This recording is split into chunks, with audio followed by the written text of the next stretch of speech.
Should we be putting more of a priority on keeping taxes down, or is that just political BS? If those were only two choices, I would pick political BS. I know that's not the popular answer. I think it clearly matters, and the business environment matters, and business culture, and you have this whole emerging discipline of institutional and innovation economics. It's all around, do you have an entrepreneurial and vital place? And places that are kind of old boy networks that don't tolerate failure, that are hard to break into, are not attracting new firms, not getting high growth. And, I mean, this is one of our issues, is our government turns, but that's not primarily about cutting taxes. I think a lot of businesses are looking for value, right? So the issue is, do you have too much tax for the value you create? And it's much, I hear as much about how many permits do I have to apply for, and how long does it take to get them? You know, how hard is it for me to just enter into the business So it's the hassles, network money. in the city? Right. I mean, Chicago has. Chris Berry just put out an interesting book. Chicago has 1,300 governmental units in the metropolitan area. In this country, in the last 50 years, we have created a new government every 18 days.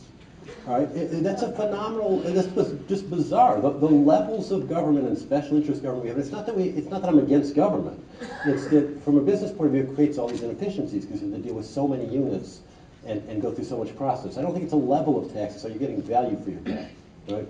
Now, there are people who disagree with that, I know that. But. Well, not so much to disagree with it, but just to highlight, you know, how does that relate to sports? One of the things that is interesting is when you talk to sports organizations about Chicago, and I'm not talking about professional organizations, I'm talking about anything from, you know, USA Gymnastics, USA Swimming, you know, different organizations that have major sporting events. One of the things that they will say is Chicago is not an attractive environment for us, because it is very difficult to deal with all the different elements in the city to try and figure out where can we have an event, how much is that event going to cost us, what are the work rules that we have to live with under, and it's a lot easier for them to take an event, and on the scale of what McCormick Place does, these aren't huge, but they are still economic development, they'll take that event and they'll go to Las Vegas, or they'll go to Cleveland, or they'll go somewhere else. So there, you know, even in the sports world, there is an issue of